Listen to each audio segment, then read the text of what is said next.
अस्सलाम वालेकुम नाज़रीन, दादू न्यूज़ में भलीकार आऊँ दानिश कुश्का जैसी मौजूद आयूँ बहावलपुर के गोट मुरीद बबर में जिते सेवण में गुज़रियल रात 4 बजे एक अफ़सोसनाक वाक़ियो पेश आयो। दादू प्रेस क्लब जो सीनियर मेंबर जो फारूक बबर उन पुट मासूम 13 साल अब्दुल करीम बबर जो लाश हथ आयो जैसे सिविल अस्पताल सेवण मुंतकिल कयो वियो जैसां जो हींअर उनकी तदफीन कई पई वञे जो नीगर फोत थियो है। हिते नीगर जे फोती नीगर जे वाल सां ॻाल्हि ॿोल कंदासीं त उनजो छा चवणु आहे, छा मौक़िफ़ आहे।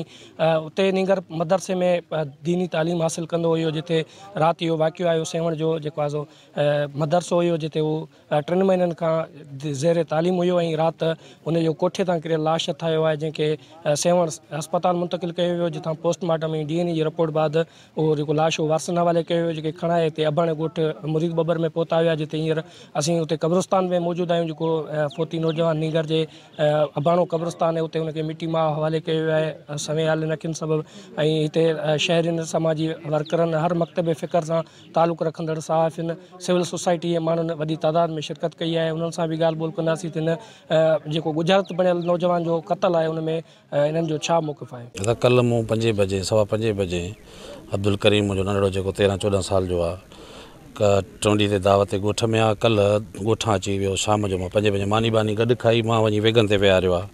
वेगन ते बि जेको आहे ड्राइवर आहे उहो मुंहिंजे जान पहचान वारो उन अॻियां विहारियो अथसि वञी लथो आहे। मदरसे वियो आहे माना तक़रीबन 6:45 ताईं मदरसे पुॼी चुको आहे। मदरसे पहुचण खां पोइ मां फ़ोन कईमांसि झुड़ो बरसाति जी मौसम हुई त हुन सां राब्तो मुंहिंजो न थी सघियो आहे। राब्तो न थियण जे करे साईं एहसान आहे उते जेको सो पढ़ाईंदो आहे तालिब इल्मनि खे जेके आलिम जो कोर्स कनि था। मुंहिंजो नंढो आलिम जो कोर्स करे पियो उते पाण बि कंहिं मदरसे वारनि मूंसां राब्तो न कयो। मूं जेॾीमहिल पुछियो सुबुह जेॾीमहिल मूंखे कंहिं ॿियनि इतलाह ॾिनो त तव्हांजो नंढड़ो सेवण मदरसे में पढ़ंदो आहे उनजो लाश सिविल अस्पताल सेवण में पियो आहे त मुंहिंजी त ज़मीन पेरनि मां निकिरी वई। मूंखे त परेशानी थी वई। पोइ फ़ोन मूं कई आहे मदरसे में त उन्हनि ॿुधायो त तव्हांजो नंढड़ो मस्जिद जी माना दीओ छित मां किरियो आहे जेको हेठि सलवार बि न पातल अथसि। त उन मां ॾिसो न डाउट आहे त नंढड़े खे सलवार न आहे पातल। मां हिकिड़ी सुठी जॻह ते छॾियो त मुंहिंजो पुटु आलिम थिए। मुंहिंजी पीउ माउ जी ख़्वाहिश हुई असां सभिनी जी त ॾाढी अम्मा जी त माना असांजो सुठी जॻह तां हिकिड़ी सुठी तालीम हासिलु करे ऐं घर अचे।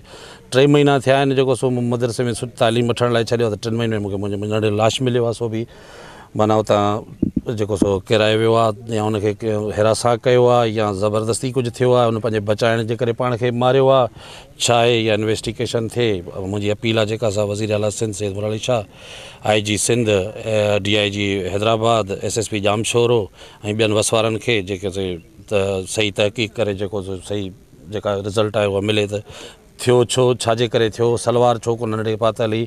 हाणे मदरसे जी इंतिज़ामिया आयो आहे चए थी साईं हीअं हूअं ॿिया 3 ॻाल्हि फिराए थी उहा त वधीक ख़ुदा खे ख़बर आहे। DNA बि कराई आहे ऐं जेको सो इहो पंहिंजो पोस्टमार्टम बि थियो आहे। उन खां बाद में हाणे जेको रिपोर्ट ईंदी राति जो रिपोर्ट में त नंढड़े खे जेको थियो आहे न त माना हीअ हिरास में भॻो आहे या कंहिं जेको नाजाइज़ी जी कोशिशि थींदी आहे जीअं उहा हिन सां थिए पई जंहिंजे करे भॼी करे वञी किरियो आहे।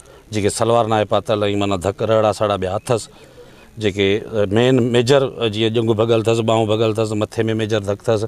उन खां अलावा गोॾनि ते रड़ा साड़ा अथसि ॿिया जेके उन मां इहो आहे त हिन सां कुझु थिए पियो या छा पियो थिए। जेको मदरसे वारा ॿुधाइनि पिया त ग़लति सोबत में हुयो या नशो इहा ग़लति इल्ज़ाम आहे। हलो जेको मदरसे वारा ॿुधाए थो आइस सेवण में आहे ई कोन। उतां जे बार जो सदर रफ़ीक डाहिरी आयो ॿी उतां जूं सोशल सियासी समाजी सेवण जूं जेके तनज़ीमूं आयूं जिन्हनि ते चयो त सेवण में आइस जो को कॉन्सेप्ट कोन्हे। चलो सिगरेट पीअण सिगरेट को नशो न आहे। मां त सिगरेट पींदे 4 साल जे ॿार 5 साल जे ॿार खे ॾिठो आहे सिगरेट पींदे। उन में नशे में सिगरेट पीते ई छा वञी उहो एॾो नशो थी वियो जो वञी छित मां किरंदो पाण खे मारींदो थिए सलवार न पातल हुजे। इहा त मदरसे जी मौक़ हुजे। पुलिस जी जांच मां मुतमिन न आहियां।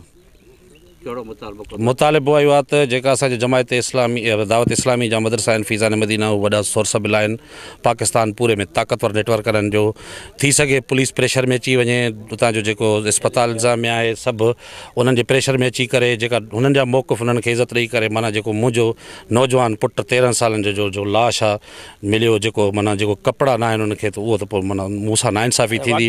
ऐं इहो ॿियनि वालदेन नाल मुंहिंजो मैसेज आहे त इन जे लाइ मूंसां सभु सहाफ़ी समाजी सियासी सभु जेके बि आहिनि इन में तावन कनि ऐं जेको सो हिन खे कैफ़रे किरदार ताईं पुॼाइनि थी। इहा हक़ीक़त थियो ऐं 4 बजे मूंखे इतला ॾिनो ई न आहे मदरसे वारनि, मूंखे इतला न ॾिनो आहे। मूंखे उते को अस्पताल में रिंद आहिनि मुंहिंजे पाड़े जा एडमिट आहिनि, उन्हनि मुंहिंजे पाड़े में सुञाणींदा आहिनि असांजे नंढड़े खे। त मूंखे 6 लॻी 35 मिंटनि में दर खड़कियो आहे सुबुह जो, वाक़ो 4 बजे थियो आहे। उनखां पोइ मुंहिंजो सभिनी वटि नंबर आहे, तालिबनि वटि, उतां जे मौज़न वटि, उतां जे जेको आलिम आहे असांजो एहसान सोलंकी साहिबु जेको पढ़ाए उन वटि, मुंहिंजे नंढड़े जी मोबाइल आहे जेको मुंहिंजी रिसीव न थी आहे, राति बि न थी आहे।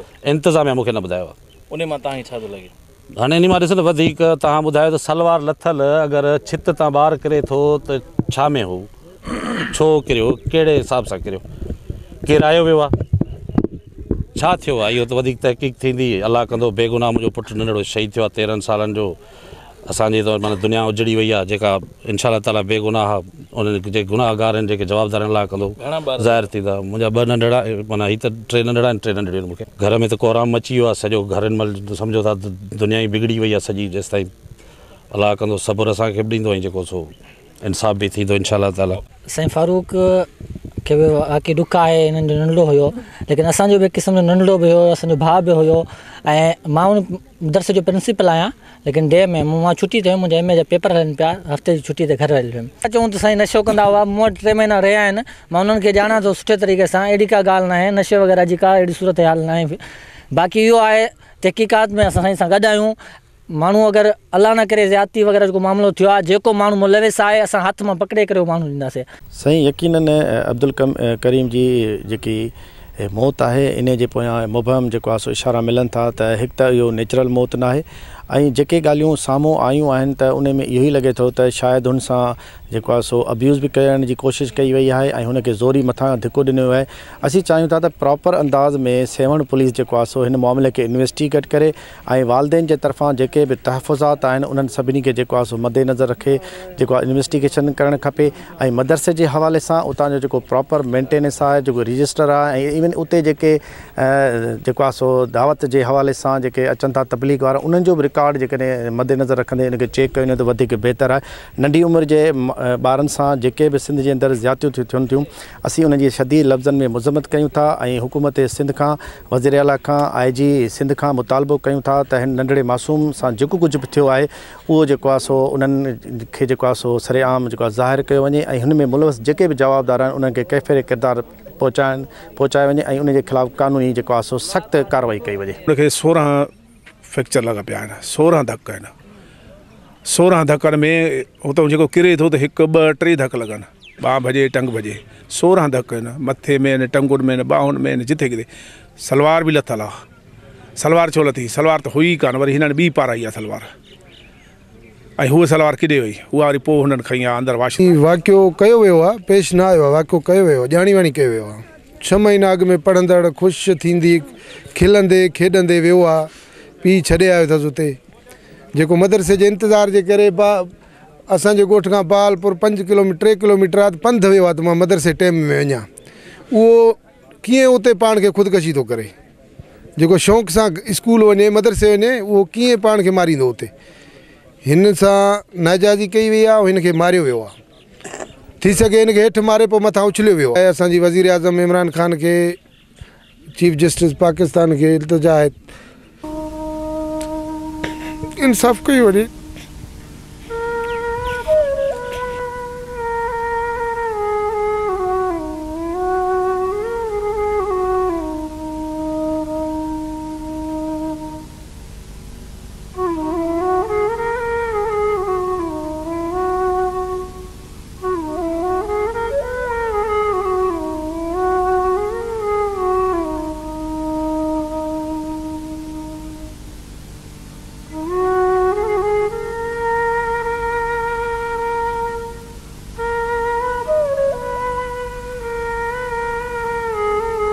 जी बिल्कुलु तव्हां 13 साल मासूम निगर जेको सेवण जे मदरसे में दीनी तालीम हासिल कंदे जेको फ़ौत थी वियो आहे, उनजे वारसनि जी ॻाल्हि ॿोल ॿुधी ऐं जेको मदरसे में पढ़ंदो हुतां जी इंतिज़ामिया जी बि ॻाल्हि ॿोल ॿुधी। सिविल सोसाइटी जा जेके नुमाइंदा हिते नीगर जे जनाज़े नमाज़ में शिरकत कई ऐं जिन्हनि क़ब्रस्तान में उन्हनि जी बि ॻाल्हि ॿोल ॿुधी ऐं उन्हनि जो इहो ई चवणु आहे त नीगर जे फोत थियण जो जेको आहे सो आला सतह ते जांच कराई वञे ऐं जेके हक़ीक़तूं आहिनि उहे साम्हूं आंदियूं वञनि ऐं जेके मुलविस आहिनि कुते अमल में उन्हनि ख़िलाफ़ु सख़्तु कार्रवाई कई वञे ऐं मासूम नीगर जेको फोत थी वियो आहे उनजे वारसनि सां इंसाफ़ कयो वञे। कैमरामैन टीम सां गॾु दानिश कुश्क दादू शू।